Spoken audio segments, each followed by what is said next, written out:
What's going on, homies? Welcome to the Cracked Soccer Podcast, episode number 6, coming at you live. Today is Tuesday, March 24th. I'm here with Fernando Jimenez. Say what's good to the people, Fern. What's up, guys? How's everybody doing? Welcome to episode 6. And we have Angel El Chino Lopez joining us as well. Say what's good to the people. It's never a good day after a long sad loss, bro. Coming back to the podcast. Gonna be sad. Everyone should be sad. Welcome back to the podcast, everyone. What's going on? There we go. Got a good episode coming up for you. Yes, a very spicy one indeed. I am Angel Reyes. Obviously, we'll be doing this every week, so please subscribe the video, share it with your homies. We will be here. We will be doing what we got to do every single week until we die. We're just gonna keep doing this. So, anyways, we will get right into it. Obviously, a lot of stuff happened this last week. CONCACAF Nations League, the finals happened. Mexico, first place. And the USA drops to 4th. They dropped to Canada in the 3rd place game. So they have obviously ended up with 4th place. Montreal fires their head coach 4 games into the season. Kind of crazy, but, we can obviously discuss that too. USL Championship. USL, for those of you who don't know, it's kind of like the Division 2 of the MLS. A lot of people going to these games. Oakland Roots had a record-breaking game, record-breaking attendance for the regular season, something that obviously we want to get into. So obviously some pretty crazy headlines out there that we'll be discussing today. But before we get into all of that, we got to look at the leaderboard, don't we, fellas? Leaderboard, Fernie. If you can do me the honors, my friend, pull that thing up. Are you sure you guys want to see this? You might be. I've never doubted. Come on. Absolutely. My goodness. Mind.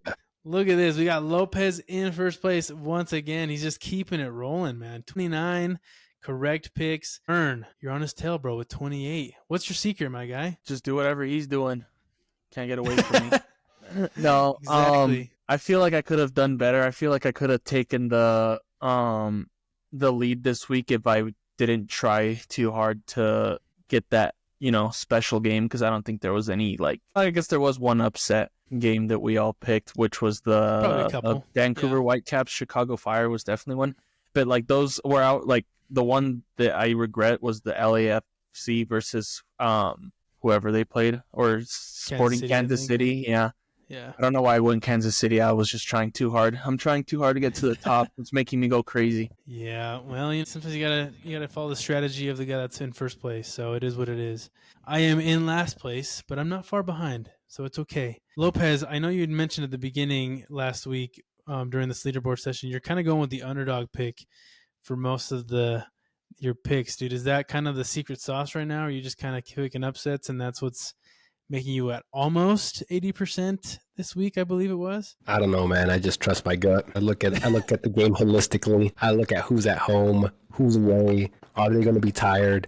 Is it past their bedtime? Those are a few considerations, a few machinations of the mind, if you will. But feeling good. I wish I could have extended my win by one more. I should have not corrected the Instagram post. If you look, it said that I picked FC Austin to win it. I did not on the podcast. If you were listening to it last week, you will know I did not indeed pick them. But feeling good. Hey, you had a chance to correct that, though. You said during the text messages on the day of that you're going with San Diego. So you could have gotten that point, my guy, but you're an honest man. I'm an honest man, and I trusted my gut. My gut isn't always right. Got a little bit of IBS or something. I don't know. It felt so good taking that point away. I'm not going to lie. There you go. Couldn't let you get too far ahead, my guy. Yeah. Very, very close leaderboard. We'll keep this obviously maintained throughout the season, as well as just continuing to post on that. So give that Instagram a follow. Obviously, we'll be posting on there quite a bit. Hopefully, we get some other social medias rolling as well. But for now, hit that follow on the IG page. Going right into the cracked performances of the week. We're going to start off with Fern Jimenez, that has a cousin that's really, really good at soccer. We're going to start with you, my guy. We're going to start with you with your performances. Let it rip, my friend. Got to get some of my goat juice in me. Unfortunately, there wasn't an Argentinian that plays in Florida playing this week, so I went with an Argentinian that's playing in Florida with Ojeda for Orlando, with his 2 assists and a goal. That definitely, honestly, I didn't think they would win just because I feel like DC United has a decent team and they started the season off pretty well. That I just had DC United winning, so I was really surprised. And Ojeda would definitely carry the team on his back this week. So yeah, that's what I'm going for my player of the week. Yeah, it's solid team, honestly, at the end of the day. I think Orlando's a lot better. I think we mentioned this a couple of times. They're a lot better than what they lead on. So definitely a good pick. Any teams that stood out to you, or maybe even a pour one out that you noticed for this week? So my team, I guess my game of the week was Vancouver versus Chicago, just because the underdogs won that game. I think everybody, well, at least all 3 of us had Vancouver winning with the start that they had to the season. That I just couldn't see the Chicago Fire winning. So that's my game of the week. And I had a suggestion of a pour one out by one of my friends. He wanted me to shout out, who was it? Austin FC's striker, their number 9. I'll give you his name. His name was Vasquez. He was saying that the game should have been like 6-1, but he missed 3 one-on-ones. So that's my pour one out for the week. Oof. Yeah, it's definitely a very interesting game for sure. Sunday evening or Sunday afternoon soccer. It wasn't really Sunday night soccer, was it?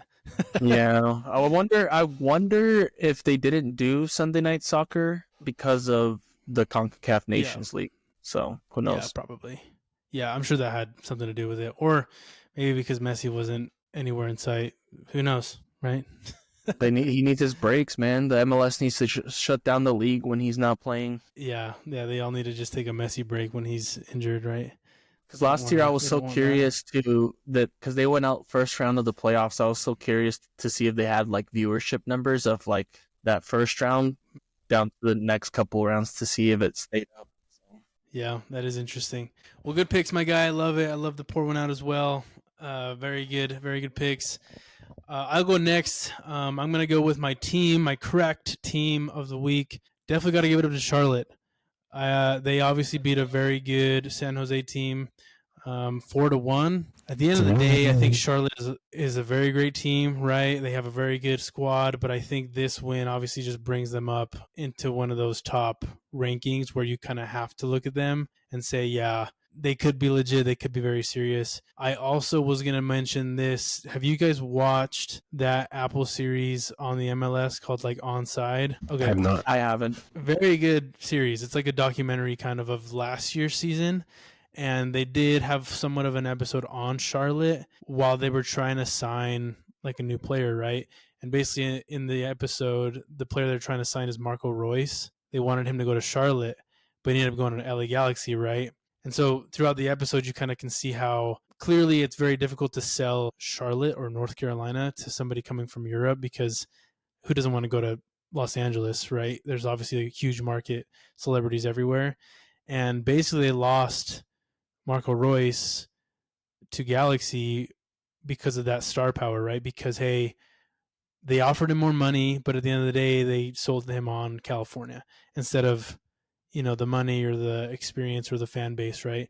So that was kind of interesting to see. And then seeing them now this year with Zaha and doing pretty dang well, hopefully continue to do well. It's kind of like one of those things where like, yeah, good for you guys. Good for Charlotte. Way to go. Y'all are killing it. Keep doing your thing. I really hope they do well at the end of the day. So good on them. Good on Charlotte. They get a win. And who knows? Maybe some of us become fans at the end of the season. Who knows? Yeah. I'm just wondering now if San Jose just started off this season overachieving, because last year they did finish bottom of the Western Conference with only 6 wins. So we'll see if their losing streak keeps going on this rest of the season, because they seem pretty strong at the beginning, but they're kind of falling down the leaderboard now. They're in 10th place with 2 wins and 3 losses. Yeah, I mean, definitely a crazy last 3 games for them, for sure. I think kind of segueing into that, the pour one out definitely is going to go to San Jose.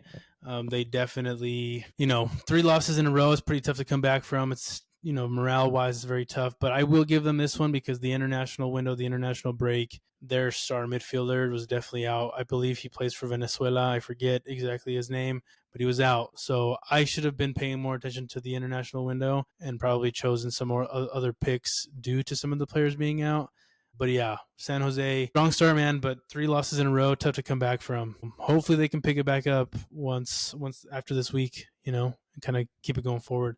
My cracked player of the week, and I will crack one open for this guy, even though this guy is not old enough to do anything crazy.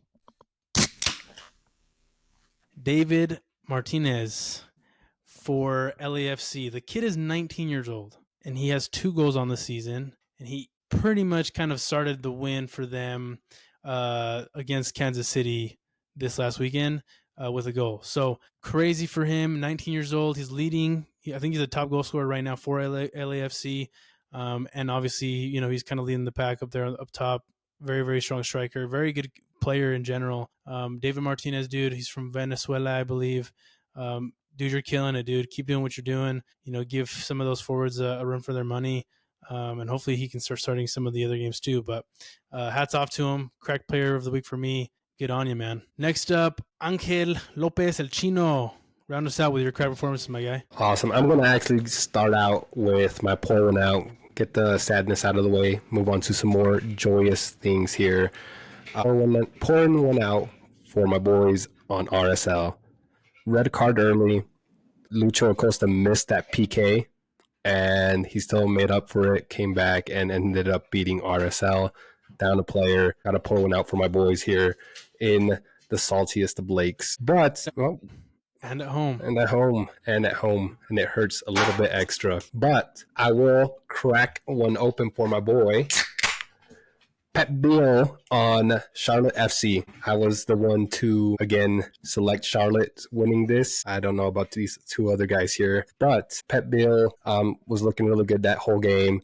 Contributed to 3 goal involvements, and he was just looking solid all game. So got to crack one open for my boy there. And then looking at my cracked game of the week, the Portland Timbers win over Colorado Rapids. They ended a 2-match winless streak with a very commanding win over Colorado Rapids.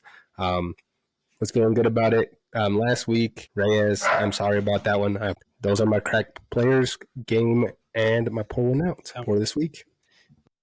Yeah. Very good picks too, man. I think what's crazy too is, you kind of mentioned this too. RSL at home and they lose, right? Crazy stuff. Plus, I believe, I think I follow something where they kind of mention the attendance percentage at some of these games. And I believe RSL had like 98% attendance to this game. So it was almost sold out. And it was, red card early, like you mentioned, and then they lose 1-0. Dude, that sucks, man. And then Colorado loses 3-0 in their home. It's like, who even home field advantage? What is that? Yeah, bro. I feel like the percentage of the attendance is going to start going down if RSL keeps competing the way they are right now. Yeah. Well, you also got to take into account that our boy Diego Luna was not there, which goes perfectly into the segue of the next topics here, the next headlines we kind of wanted to go into. The CONCACAF Nations League. Did you guys, I'm assuming you guys did you guys get to catch some of these games this weekend? I watched the final. I didn't watch the semi. I just kind of saw highlights of it. I saw the highlight of the Panama goal scorer and then running up to Thierry Henry to celebrate with him. So, yeah, that was pretty crazy. We know it's not the MLS, but, it was kind of soccer in the U.S., so it's obviously something that's very, forward or top of mind for a lot of us. PZ, did you see Mexico lift that trophy? I know you got a very special shirt on today. Got the jersey on. Mexico, man. El Tri clinching it I believe it was the first time, right? Is that what I heard? Yeah, I didn't get to watch it live, watch some of the highlights after the fact. But very, very proud of my dudes.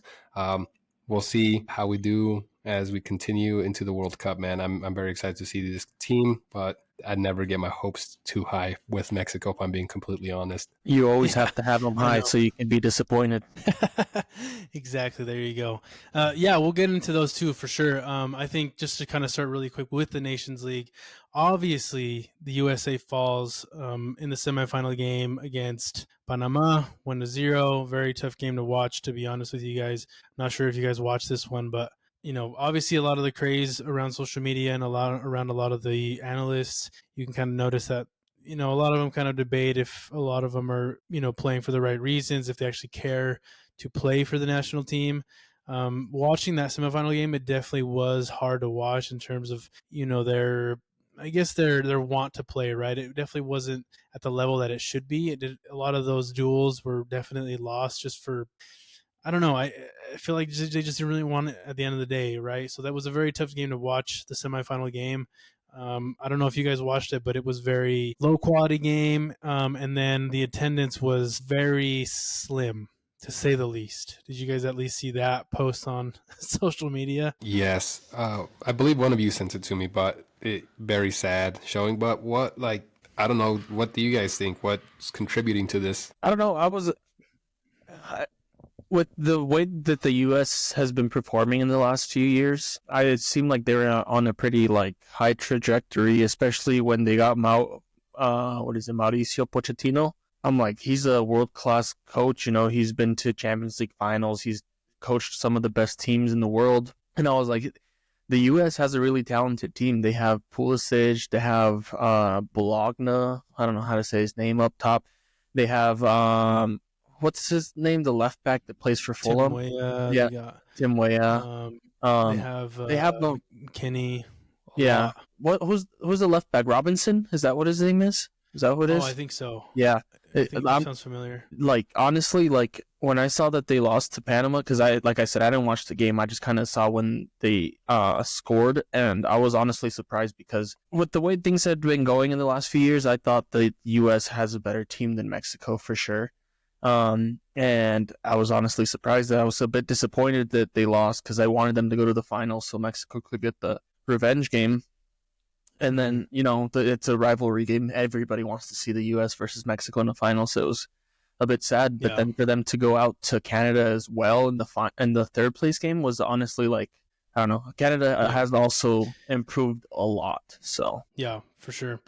I think going off that question, Lopez, I think I see one very good thing about this team, and I also see one very difficult thing to see about this team. One is they have, they've mentioned this before, it's one of the most talented teams that we've had ever. And I agree with that. I don't care what some of these analysts say. I don't care what some of these people are saying. This is a very, very talented USA team. And they all have very, very crazy experiences being in Europe and playing literally at the highest level that they possibly can in Europe. So this team is talented. Don't get me wrong.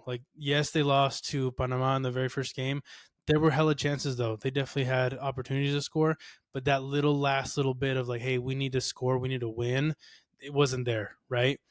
The thing that does, kind of make you feel, a little bit worrisome about this team going into 2026 is that last little bit that I just mentioned, right? It's that last hoorah. You cannot be beat in a counterattack in the 94th minute in a semifinal game just because you had so many people up top. You have to fight every single minute of this game just because everybody's watching you, everybody's going to judge you. You got to go for it for the full 90 plus.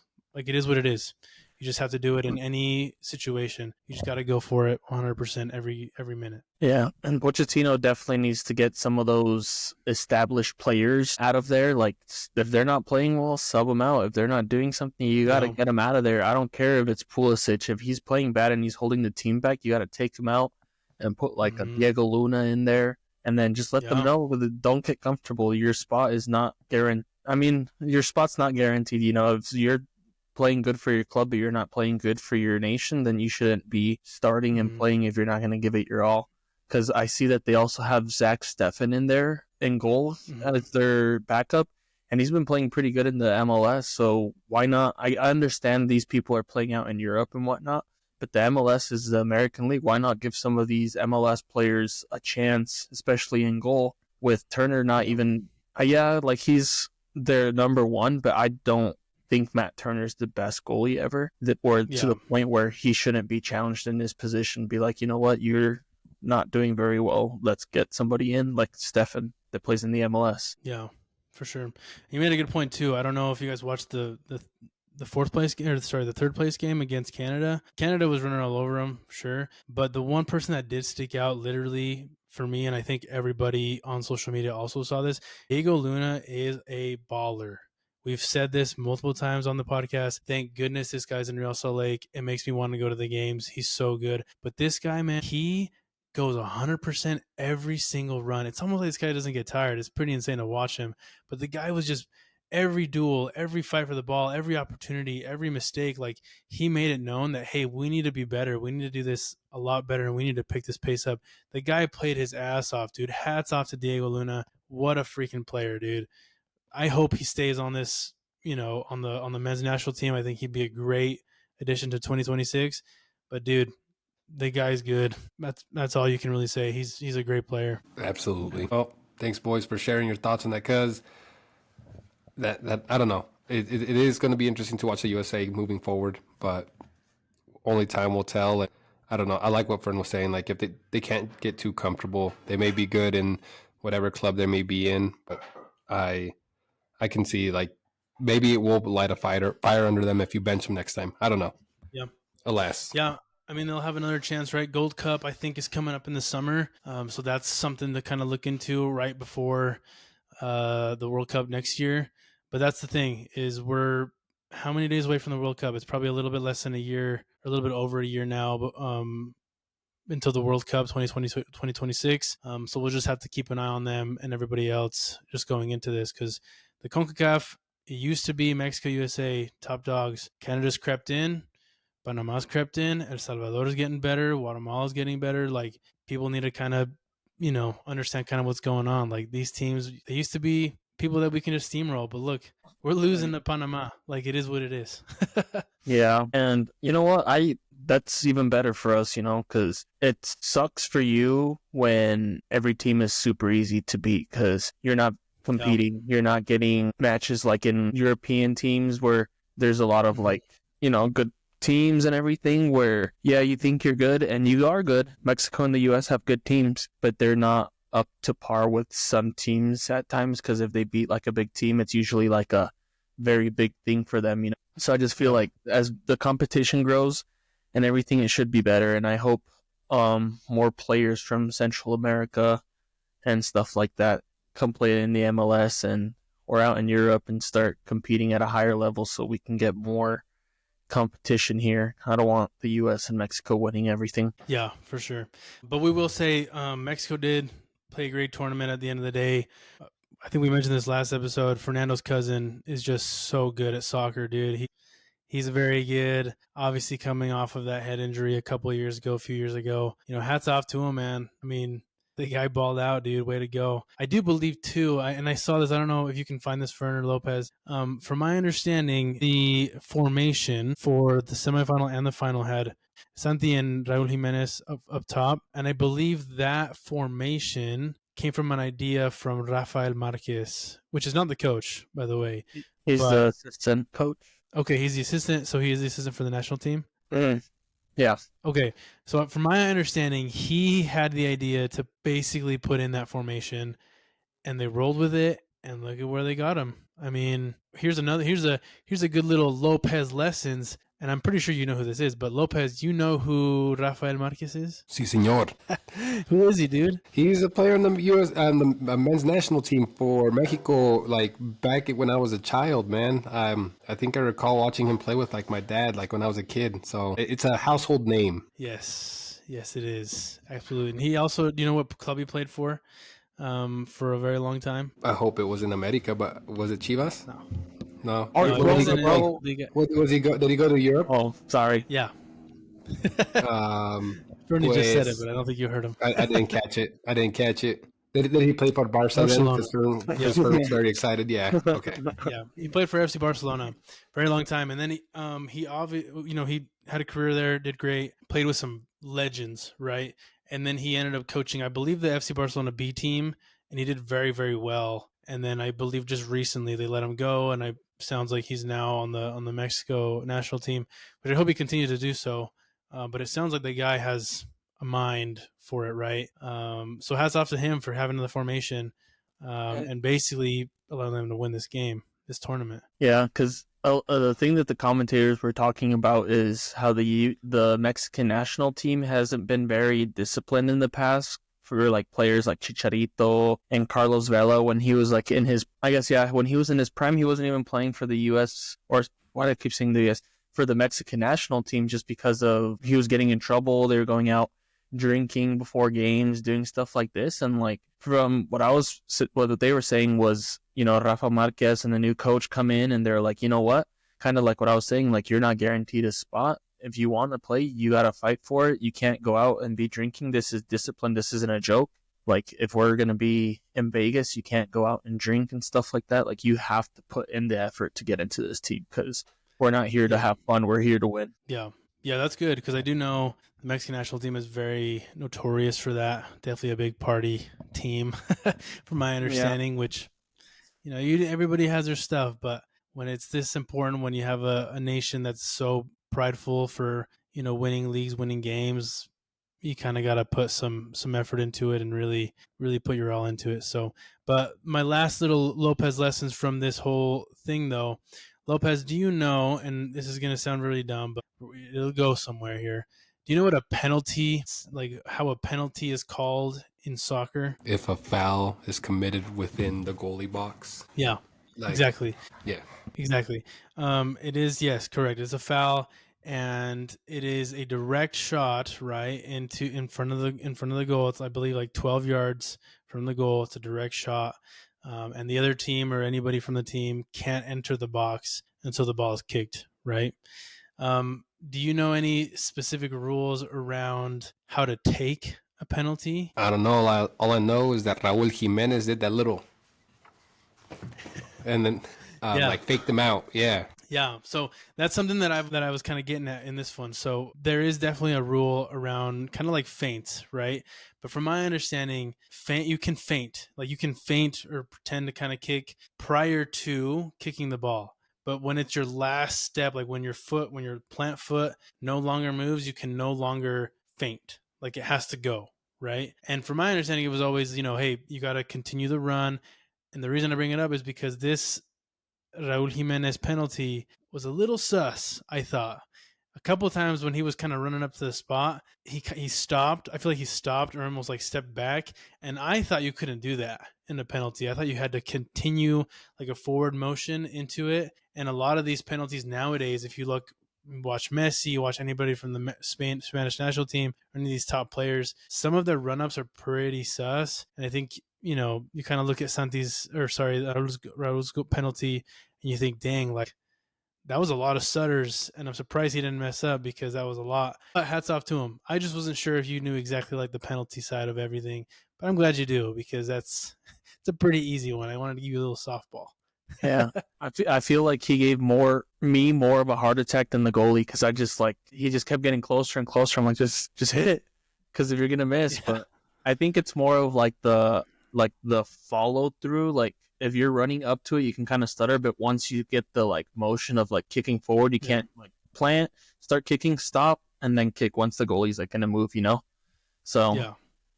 It was good. And then even like that first penalty, I feel like the goalie was like super close to blocking it because there's also another rule for the goalies when it comes to penalties. I don't know if you know about that one, Lopez. That they have to like commit to whatever side that they're going to like block, right? Like they have to like choose, they can't like stop. And I don't know. No, I always thought that they had to commit to a side, or maybe that's just like the goalie's like mentality of like I'm going to throw myself. I might as well just go all the way to this. Yeah, because if you pay attention, they always line themselves up because like that line in front of the goal, they have to stay on that line. If they move forward before the shot is taken, they have to redo the penalty. So they can't step forward and then dive. They have to stay on the line and pick a side. But that was another rule that I don't know if you knew about or not. Got a new wrinkle in my brain, bro. I did not know that. Yeah, there we go. Lopez lessons of the week, my guy. Yes, sir. Obviously, we got to keep that thing rolling. But yeah, obviously a good tournament, though, at the end of the day. CONCACAF Nations League, Mexico, hats off to you guys. Hopefully they can continue the momentum. USA, we'll see. And then Panama and Canada. Maybe one day you'll be Mexico and USA. Who knows? Moving on to the next topic. We have our very first head coach firing of the MLS season. Montreal fires their head coach after just 4 games in this season. It wasn't just 4 games in total in his whole season. We figured that out pre-show. But basically today is Monday, Montreal has announced the firing of the coach after a very slow start, 3 losses, 1 tie, not a very good looking team. I think a lot of us kind of look at them, some of their games, and we think, dang, a little bit tough to watch. But this is one of the topics that I wanted to bring up, not just because of the firing, but because what do you guys think in terms of teams and firing their coaches after 4 games, 5 games, just being so, this is a business of winning.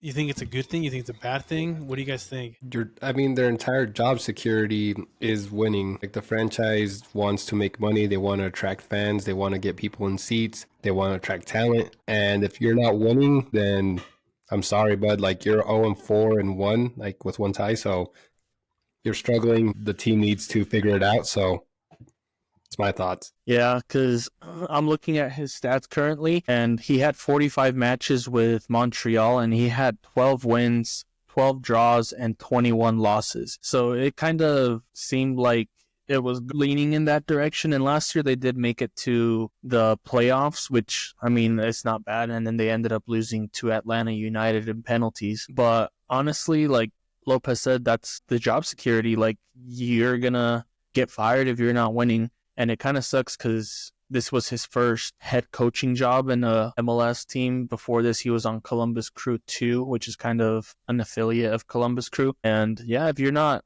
performing with your tactics, with the way you're training your players, kind of getting that position to be able to put them in the position to be able to win, you're going to get fired. And I don't know. It always sucks seeing somebody lose their job, I guess, but it's kind of part of the game, and it's bound to happen, especially when you're not performing. And to Reyes' point too, though, like, it looks like Montreal has a history of just going through coaches. That level of instability is going to impact the team. It's going to impact the team's performance and consist. But like, is it just that they need to land on the right coach? Is it that they need to find better talent? Like, I don't know. Yeah, I think it's a very interesting thing to do. I think, going back to, just kind of firing a coach very early on, obviously the record wasn't great, but I also think, and yes, I think at the end of the day, the coach is kind of the one that you kind of look into, you kind of look at saying, hey, look, you're the head coach. This is your team. If anybody's going to get fired for something like this, it's going to be you.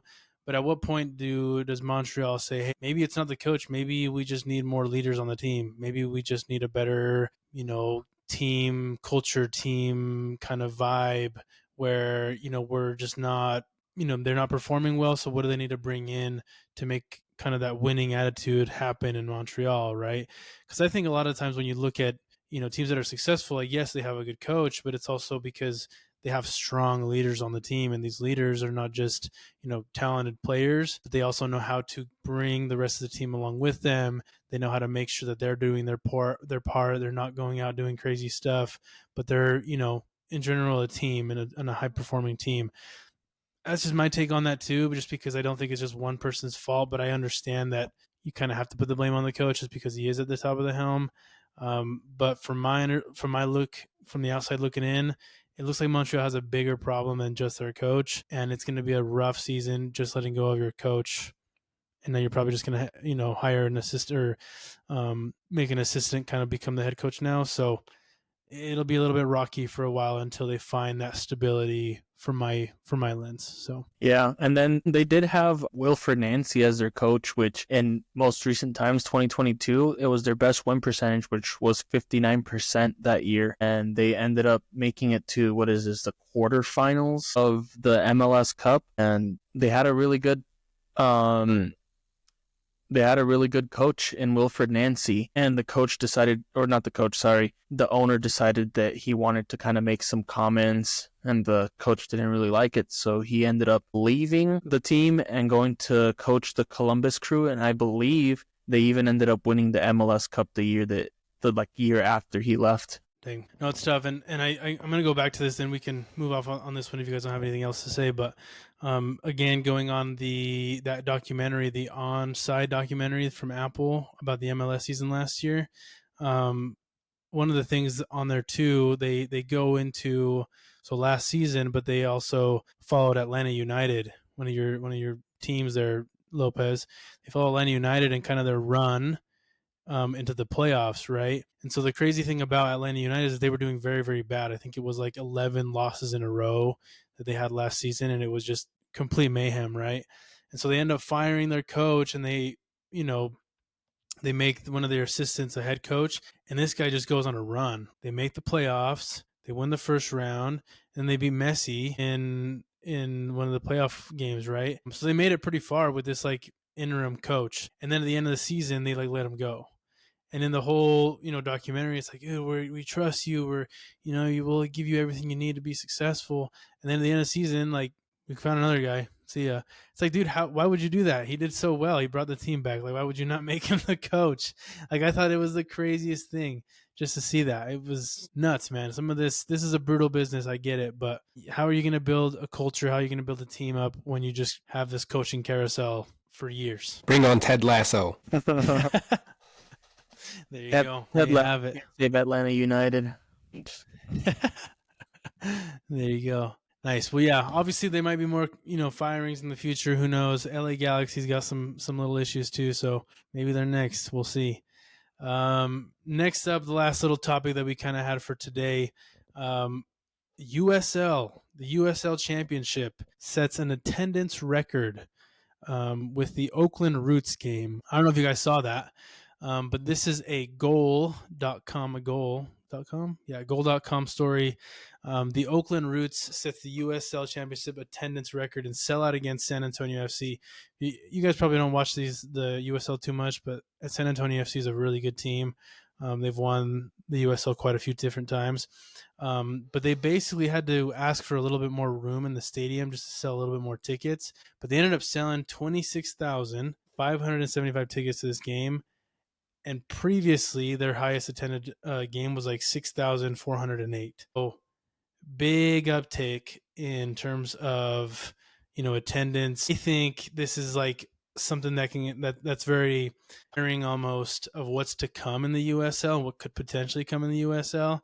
Not just because there's teams in like smaller cities where obviously they have a great fan base, but just because like there's hype in a lot of these teams that are kind of just not in the MLS, and they can compete, right? They can compete not just in terms of their play, but in terms of their fans, their attendance. They're kind of just the whole fan base. Like, that's just very cool to see. What do you guys think in terms of like the USL just breaking another record, having more people go to these games?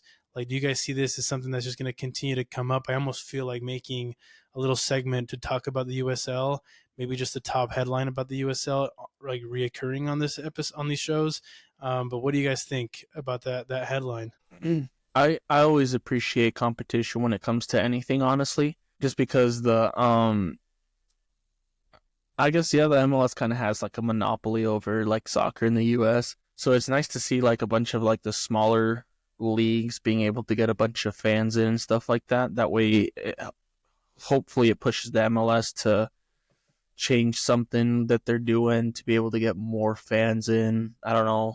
But yeah, it's definitely nice. I don't think I've ever watched a USL game in my life, honestly, because I'm looking at the teams right now, and I don't think I've ever heard of any of them. But I'll definitely start checking some more out to kind of get an idea of it. And you never know. I think, was it last week? We were talking about how the NFL kind of had a merger between the AFC and whatever their NFC, yeah, their two football leagues that they had before that they merged into one, and I don't see why that couldn't be a good idea, and it helps with the relegation promotion type thing. Because then, like I said a week ago, where I was like, you drop a certain amount of teams from the MLS down, and then maybe you bring some teams from the USL and kind of do that and kind of make it all just one big league. But I don't know how the logistics to something like that would work. So, but yeah, it's definitely nice seeing a competition outside of the MLS being able to bring that many fans out. So competition breeds innovation. No, like just echoing what Fern said, hopefully this pushes the MLS to kind of reconsider some of the things that they're doing.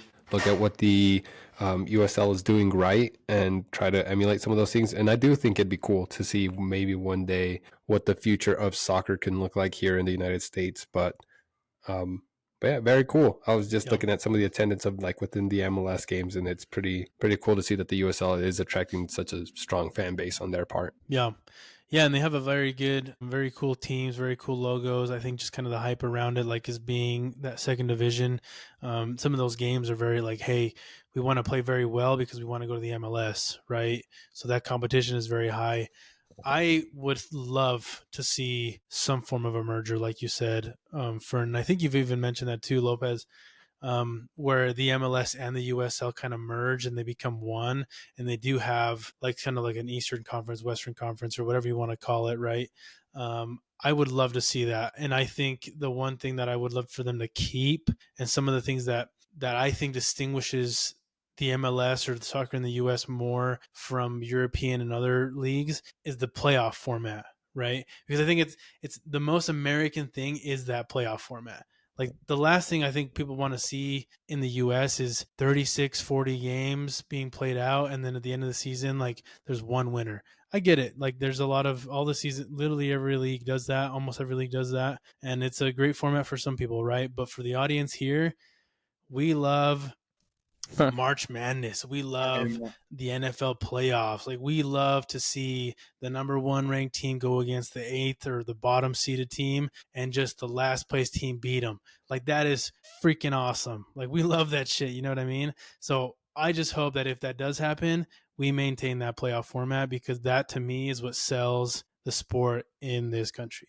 So Yeah, definitely. But I think it'd be cool to have like that merger type thing where I think you drop the bottom 8 players on the first season, the bottom 8 players, or let's say like 10, and then like the top 4 of like the USL can get up to the MLS, and then that's kind of how they maneuver and start that competition. Because yeah, playoffs are nice and everything, but there's also like that competition of like knowing this is the last game of the season. If you win everything. If you don't, you lose. And it's kind of like, I understand the playoffs is very nice. It's fun to watch and everything, but I feel like you can also get that same motivation to win just based off the table thing. Because what was it, like 2 years ago? I got up at 7 a.m. just to watch Dortmund try and win the league for the first time, and Royce win his first ever club title. Not club title, but first ever like league title. He's never won the Bundesliga or anything like that. And I got up at 7 a.m. just to watch them tie to the worst team in the league and lose the league. So it's like, it's one of those things where like,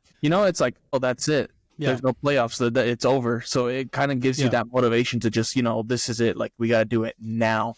And so, but I do like the playoffs too, but maybe we'll see how it goes. And complete sidetrack. One of the things I thought was really interesting was that the MLS in total like attendance ranks amongst the top 3 globally, following England's Premier League, Germany's Bundesliga. I did not know that. So I know you don't watch the episodes.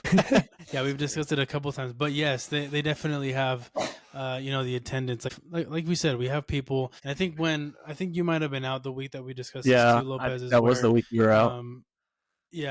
We discussed it to where, we kind of had a discussion around, getting a lot of attendance to games, and obviously we're not having 80,000, 100,000 there, but we do have a sport that has 50,000+ and games. It's just the NCAA football. It's just NFL. Yeah. Like that's just the only reason that we are not there yet, right? So obviously the MLS is like 30 years in. College football goes back till like the early 1900s, late 1800s. Like it's very far away from where we need to be with the MLS. Like, but can we get there? Yeah, probably. I think so. But yeah, in terms of attendance, like that's just going to continue to grow. And I think Fern even told us like some people like when they came over here to see an NCAA game. Did you remember that? Like they're basically saying like some Europeans come and they're like watch some college football games. I'm like, oh, this reminds me more of European soccer. And it's just because of the age, like Reyes is saying. And then same thing with the attendance was like, I was also surprised when I saw, I was like, oh, I would have assumed the MLS wouldn't have been so high as like top 3. But then another thing that I noticed when I was doing the research and stuff is the MLS has 30 teams and the Bundesliga, which is second, has 18 teams. And the Premier League has 20, so they have 50% more teams than they do, or whatever it is. But so yeah, that's crazy. I can't even remember what I was going to talk about after that. But yeah. Do we know how many teams are in the NFL? Do we know in terms of how many are AFC, NFC? Do we know how many complete total teams there are in the NFL? 32. 32? 32 teams, yeah. Oh, okay, gotcha. So and that's the thing too, is in England there's 20, in Germany there's 18. How much bigger is the US exactly compared to Germany compared to England? We're gonna need, for me, if you're asking me, if we merge MLS USL, I'm having 40 teams up here, and I'm having the top or the bottom 5 go to the Division 2, and I'm having 15, 20 teams in the playoffs. I'm making this shit sick, you know what I mean? I'm making this big, because I think that's the only way to do it here. This is a huge country. We're not very, very small. We're very, very big, and we like to do things big. So why not have a large amount of teams, and then the bottom 5 or however many go down to the Division 2, and then the top 15, 20 go to the playoffs? That would be cool. You know what I mean? Exactly, because the U.S. is so big. It's Texas is bigger than Germany, England. You could fit Germany and England in there, a Spain type thing, and that's just one state. Because some people, sometimes you hear people out in Europe be like, "Oh gosh, I have to drive an hour to go to London or something like that." I'm like, bro, I have to drive 2 hours to go to my in-laws' house. I'm like, and I do that every other weekend. It's not that crazy. So, but yeah, that is true, and that makes sense why there's so many teams, and why some people are like, oh, why is there an Eastern and a Western Conference? It's because if you're playing the New York team twice, 3 times a year, you're flying what is it if you're in LA, you're probably flying 4 or 5 hours to New York, so it's crazy flights. It makes sense to have an Eastern and Western Conference. Yeah. Exactly. I mean, even just thinking about baseball, we had the Dodgers against the Yankees this last season, or was it the Yankees? Yeah, I think it was the Yankees. I mean, they had to go back and forth from New York to Los Angeles every other day. That's crazy, bro. So yeah, I mean, it'll be interesting. At the end of the day, I think USL is a very good league that we got to continue to just kind of keep tabs on. So we'll just keep looking at them. But you never know what the future will hold. Exactly what you mentioned, Lopez. It's going to be fun to see what happens in the next, 5 or so years. So sweet, fellas. Those are all really the top headlines going into from last week. Going into this week, though, week 6 of the MLS regular season, we are going to go into our picks. Let me go ahead and pull this up for all of us so that we can, kind of look into some of these. Maybe we got some pretty interesting matchups. We will see. Starting this Saturday, March 29th, and I believe for the most part the international window will be over, so hopefully most of the guys will be back, maybe in a limited capacity, but we'll kind of assume most of the guys will be on the sheet here, except for Messi, because he's actually hurt a lot more than people think, but first off, the one to kick us off, New England Revolution versus New York Red Bulls. New England obviously coming off of that somewhat of a bye week last week. But Fern, why don't you start us off? Who do you have in this first game? I'm going to go with the New York Red Bulls this week because I just feel like they've been playing pretty well, and with their win last week, they move up to what are they at? Let me see. Oh, they're seventh, and I don't think, who are they playing? Why am I blanking so hard right now? New England. Sorry. And then New England hasn't started off the season very well either. They probably need to fire their head coach soon too, because they have the same record as Montreal. So I'm gonna go with Red Bull. Oh, I don't know. Let me see that injury. The injury report looks a little bit kind of crazy, nice, huh? Yeah, I'm gonna go with New York still though, because they, I guess they did play the Toronto FC, but yeah, I'm gonna go Red Bulls. Okay, Lopez, who do you got, man? I'm not deterred by that injury report. Oh, okay. They're playing in Gillette, so I believe that. Oh, actually, I think that's going to be New England's home, Gillette Stadium. So okay, but both of you guys go with New York. I'm tempted to also go with New York. They're obviously a very good team, but obviously New England kind of resting this last week, playing in Gillette. That might give them the confidence they need to finally get a win on this one. So I'm actually going to go against both of you guys and go with New England. for this matchup. So give me New England. Tom Brady doesn't play for him, Reyes. Come on. I understand that, but next up we got Toronto versus Vancouver. Easy, why don't you start us off with this one? And you can't make the excuse of two Canada teams. God, man, I don't know. Give me Toronto. This one is going to probably end up. Yeah, no. Give me Toronto, man. I don't. I don't know. Clip it. You know what? Never mind. I stand on business. Give me Toronto, baby. Oh, okay. Sounds good. You got Toronto, dude. Fern, what do you think, bro? I'm smart. I'm gonna go with Vancouver. Oh man, I mean, like you said, bro, maybe Toronto also needs to fire their head coach because their form doesn't look very great either. But I'm also gonna go with Vancouver. Two Canadian teams, but I think we've mentioned this before. Vancouver is definitely a very good team. The thing is, they are playing at BMO, so maybe Toronto pulls one out. But if Vancouver gets a lot of their players back, I think they're just too good. So give me Vancouver. After this, we have Colorado Rapids versus Charlotte FC. I think this is a no-brainer. I'm going to go with Charlotte. What do you think, Fern? See, last week, Colorado Rapids didn't have their number one goalie because he was out on international duty. So I don't know. I'm thinking that'll help them. But with the way Charlotte played last week, I feel like I'm also going to have to go with Charlotte. Okay. Going Charlotte. Lopez, what are you thinking? Same Z's. Give me Charlotte. Same? Charlotte? Yep. All right. So Charlotte's all around on that one. Next up, we got Atlanta United versus New York City, man. This is a fun one right here for sure. Lopez, what do you think, man? Give me Atlanta. I'm not going to do that all over again. Yeah, just give me ATL. They're too good. All right. Nice. They are in the Mercedes-Benz, so I think they're very tough to beat there. Even though they lost to Miami there, I think they're a very tough team to beat in Atlanta. So I can't go against them there. So give me Atlanta United as well. Fernie, round us out. I'm also going to go ATL, and Inter Miami can beat anybody at home. So you're going to Atlanta too? Yeah, I am. Okay, dope. Okay, Atlanta's all around there. We got DC United versus the Columbus Crew. They're playing at Audi Field, so they're playing in DC. Man, these injury reports always kind of get me here. But I think for this one, I think both teams are kind of same form, to be honest with you guys. So this could probably go any way. This might even be a tie. But we know we don't like ties around here. So give me Columbus Crew on this one. I'm going to go Columbus. What do you think, Fern? I'm also going to go with the Columbus Crew. I just feel like I keep saying it, they're one of the better teams in the league. They won the MLS Cup, 2 years ago now? So I'm going to go with the Crew. Okay.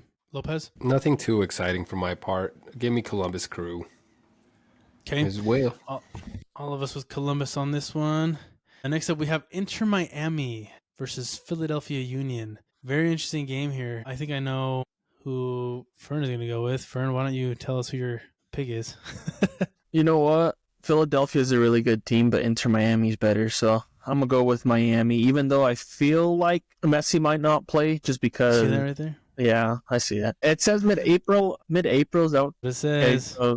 Okay, so because I was thinking he might sit out for the Champions Cup, which is on Tuesday, the week after. But I could see him also not sitting on there. But if you see that form there, it's all green, so I'm going to stick with it. Let's go Miami. Okay, go Miami. Lopez, what do you think? I'm not dumb, so I'll go Philadelphia. Man, love that. I have gone against Inter Miami a couple times in these picks, and I don't think I'm going to make that mistake again. So they've won it without Messi. They've won it with 10 players, and they've won it not at home. So I can't go against them. I'm going to go with Inter Miami for this one. So I don't know. I could see this being one of the games of the week, too, just because they're both pretty strong teams. So we'll see how it goes. Yeah, possibly game of the week. We'll see how this one goes.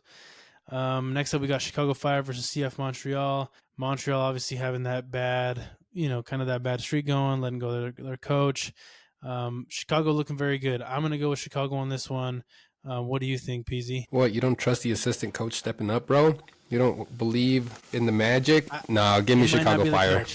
No, give me Chicago Fire, baby. I'm not going to go and play with that. They're not looking good at all. Okay, Fern? How are they supposed to win without a coach? But no, I'm going to go with Chicago Fire because they have Hugo Kuipers, and he's been very consistent. For the last, 4 games, he scored 2 goals, 1 golden assist, goal. So I'm just going to have to go with Chicago Fire because he seems to be playing really well, and he's about to become the MLS top scorer, so I can't go against Chicago. Ooh, bold words right there. So nice. We're all going Chicago Fire on this one. Next up, we have FC Dallas versus Sporting Kansas City. Obviously, FC Dallas beat our Real Salt Lake this last week. Again, I think they're a better team than what they lead off, but who knows what will happen in this game. Fern, who do you have on this one? They're both ass tied.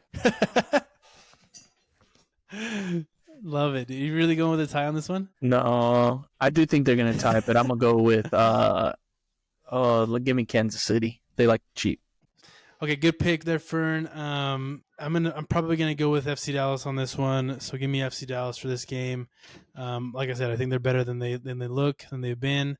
So we'll go with FC Dallas on this one. PZ, what do you think, my guy? I'm a Fern. Yes. Give me FC Dallas. Nice. I think we're all FC Dallas then. No, I picked Kansas City, so we'll see. They screwed me over last week. Yeah. Okay. But Lopez, you did say you're gonna go with Fern, but then you said FC Dallas, so you are going FC Dallas, correct? No, I'm with Fern in agreement that it's an ass game. Give me FC Dallas. So sorry, I needed to add a comma. Gotcha. Okay. Solid. Minnesota United versus Real Salt Lake. Who do you got here on this one, Fern? So this is once again a revenge game from last year. Minnesota United took out RSL. I don't know. This is kind of hard. I think I'm gonna have to go with RSL on this one. Wait, it's not at home actually. It's in Minnesota, so yeah, I'm still going RSL. Okay. Lopez, what do you think, man? I can't bet against the boys, man. I got to keep the faith alive. Give me RSL. Ooh, okay. I know. It's a tough one to call. It might even be... I really do hope they are pissed off with Minnesota United from last year, and obviously them taking them out of the playoffs. But yeah, I'm going to hope that they have that fire in them, and obviously they have Diego Luna back. So yeah, give me Real Salt Lake as well. Real Salt Lake all around. Good. I was about to yell at you. You seemed a little sus right there. I was, but I like you guys said, I can't go against it. So next up, we got Nashville versus Cincinnati. What do you think here, Lopez? I've liked Cincinnati since the beginning, right? Give me Cincinnati on this one. It's been hit and miss, but I like him against Nashville. Nashville hasn't looked too terrible either, but I think I like FC Cincinnati for this one. Dámelo. Okay, solid. I mean, I think this is a really tough matchup, honestly. Nashville has looked good, but Cincinnati does have some very good players, and they've played some very good teams. Yeah, I'm going to go with you on Cincinnati. I'll go with Cincinnati for this one as well. Fern, what do you think, man? I am going to go with Nashville because they're a really good team. They have Henrik Mukhtar, I believe, and they've just been playing really well. They beat one of the best teams 2 weeks ago, 3-1 in the Philadelphia Union. And they got a coach fired, so I believe they'll get it this week. Yeah, for sure. Okay, cool. You got Nashville. And next up, we got the evening games, the night games here. LA Galaxy versus Orlando City. LA Galaxy, man, I mean, they pulled out that tie at the last minute there against Minnesota, which was pretty interesting. I remember texting you guys. That was kind of crazy. But I like Orlando. I think they're a very good team, even though they're going to be playing in California. I still like Orlando. So give me Orlando. Fern, what do you think? This is hard just because Orlando looked really good last week.